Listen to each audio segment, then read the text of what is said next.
eu vou te dizer que se você chegou até aqui querendo saber o que é CDI, o que é taxa Selic, o que é DI, de duas uma, ou você assistiu outros vídeos e não entendeu a diferença entre elas, ou você ainda não assistiu nenhum vídeo, então caiu aqui no vídeo do Saldo Zero, já seja muito bem-vindo. E por que eu estou dizendo isso? Porque geralmente os vídeos são muito generalizados. Eles vão dizer que taxa Selic é a taxa mãe, que ela vai balizar todo o restante do mercado, inclusive os títulos do Tesouro Direto, e que o CDI é uma taxa utilizada entre bancos também para títulos privados, assim como o CDB. Não há nada de errado nessas afirmações, na verdade elas estão corretas, mas eu acho que a gente pode aprofundar um pouco mais tecnicamente, sem prejudicar ou sem complicar em demasia, principalmente para quem está começando.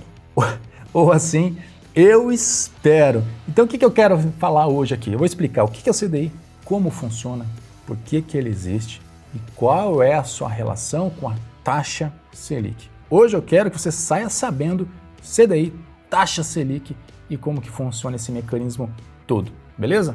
Então se você gostou do tema, se esse tema lhe interessa, não saia do vídeo, fica até o fim que eu vou te explicar, tintim por tintim. Bora lá!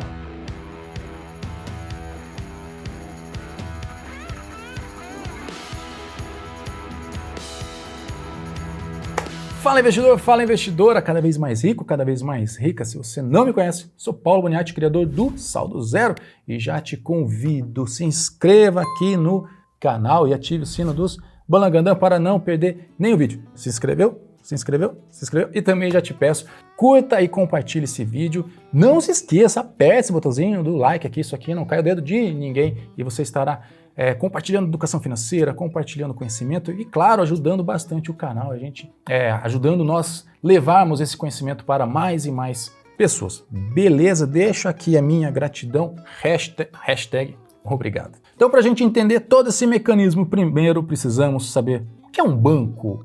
Um banco é uma empresa. E como toda empresa, precisa ter caixa, precisa ter din-din no bolso. Assim como você. O que você faz sem din-din? Não faz nada. Então você precisa ter din-din. E qual que é o core? Qual que é o business? Como que um banco ganha dinheiro? Ele empresta dinheiro barato, ele capta dinheiro, ele empresta dinheiro mais caro e depois devolve esse dinheiro. É essa a transição. Depósitos, saques, empréstimos, financiamentos, assim por diante. E o que acontece? São operações que ocorrem N vezes durante o dia, milhares de vezes durante o dia. São depósitos, são saques, são retiradas e assim vai, né? Movimentação do banco. E o que acontece no fim do dia? De duas uma.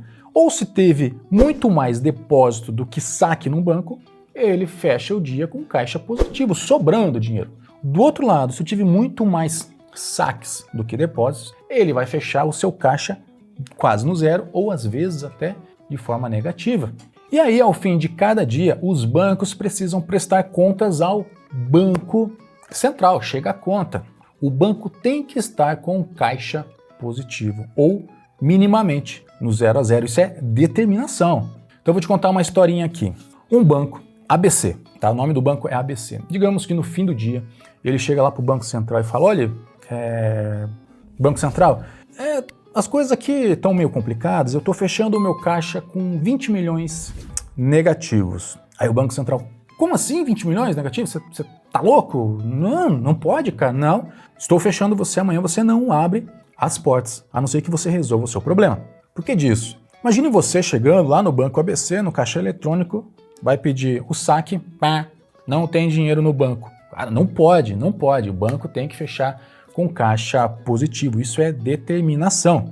Só que veja só, o Banco ABC, ele é um banco esperto e ele fala o seguinte pro Banco Central: calma, Banco Central, eu não tenho dinheiro em caixa, mas eu tenho solidez, eu tenho robustez, porque eu tenho 30 milhões de reais investidos em títulos de dívidas quaisquer.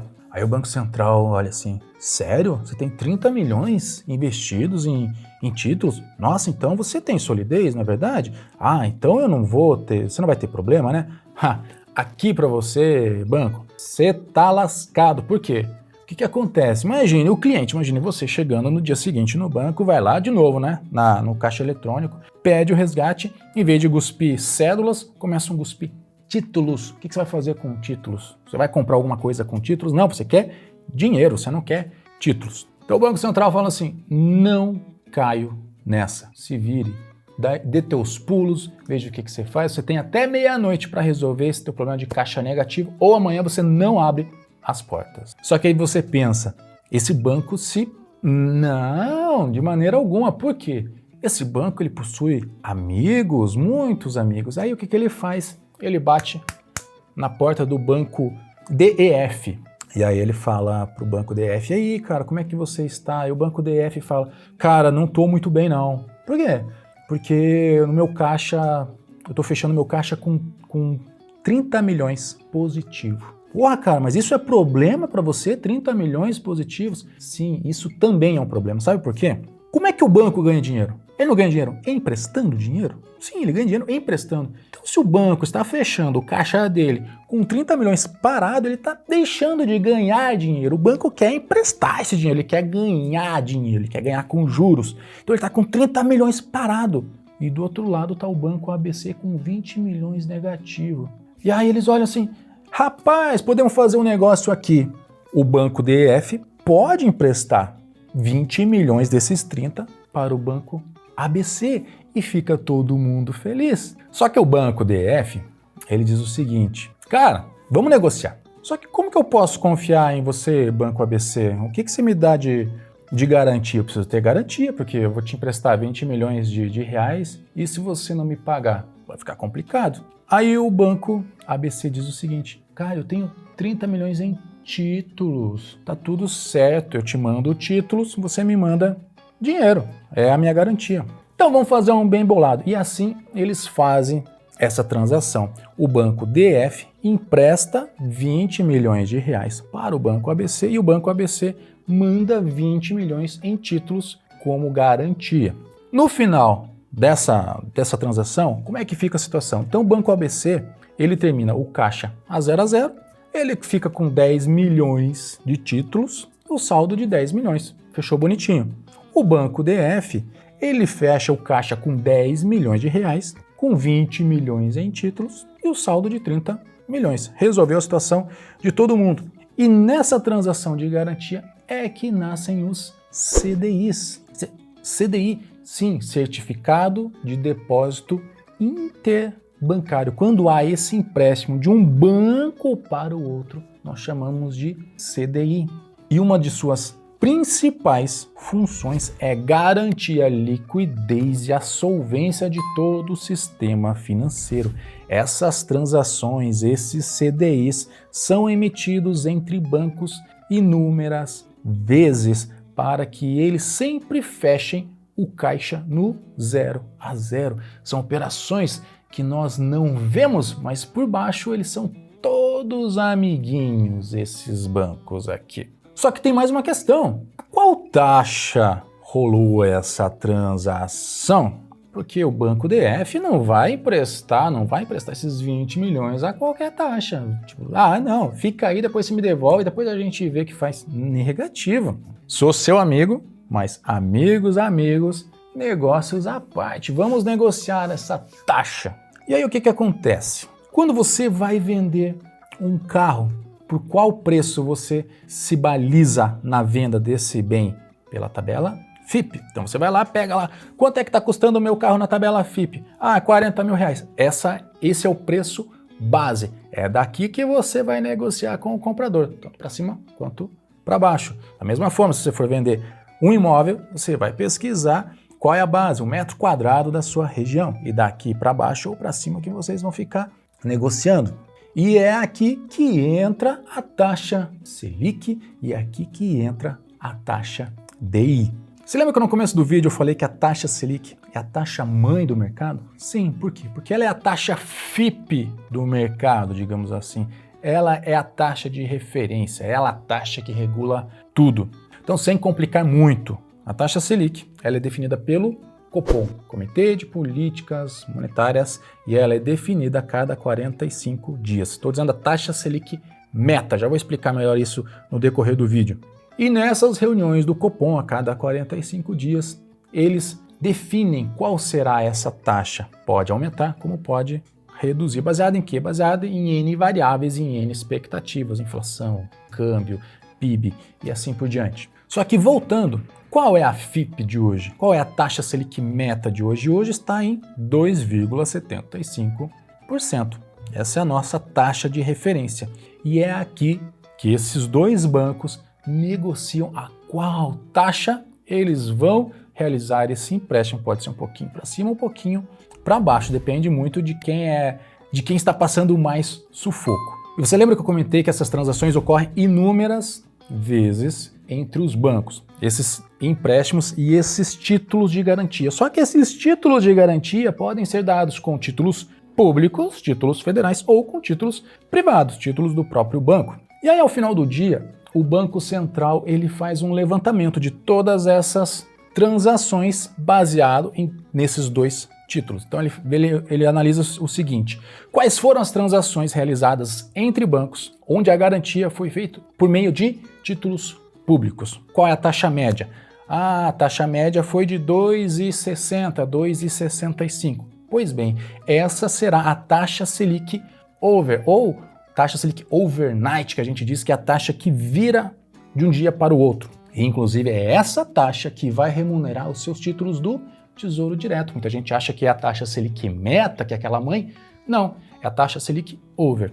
E da mesma forma, o Banco Central faz o levantamento da média das taxas cobradas nessas transações onde a garantia foi feita por meio dos títulos privados. E essa média nos dá a taxa DI, que nada mais é do que o nosso CDI, e vai remunerar os nossos títulos de renda fixa. Então entenda que a taxa Selic over e a taxa DI, o nosso CDI, são a média das negociações entre essas transações do banco, muito próximo à FIP, a taxa FIP, que é a nossa Selic meta, e a Selic meta que é definida pelo Copom e pelo Banco Central a cada 45 dias. E como ficam seus investimentos no meio de tudo isso? Primeiro, eu espero que tenha ficado claro, ou mais ou menos claro, de onde saem essas taxas no meio de todo esse imbróglio entre bancos. Mas veja bem, quando alguém lhe oferece um título de renda fixa, você vai lá no banco e aí a pessoa te oferece um título pagando 100% do CDI. Agora você já sabe que a taxa Selic meta, nossa FIP, está em 2,75. A nossa taxa CDI vai ser muito próximo a isso. Aí você pensa, bom, então 100% do CDI eu vou estar ganhando muito próximo à FIP, é isso? É isso. E se você for numa corretora, provavelmente você vai encontrar CDBs pagando 120%, 130% do CDI. Você pensa, nossa, eu posso ganhar 20% a mais ou 30% a mais do que a FIP? Sim, é isso. E aí eu já aproveito para dar aquela cutucada.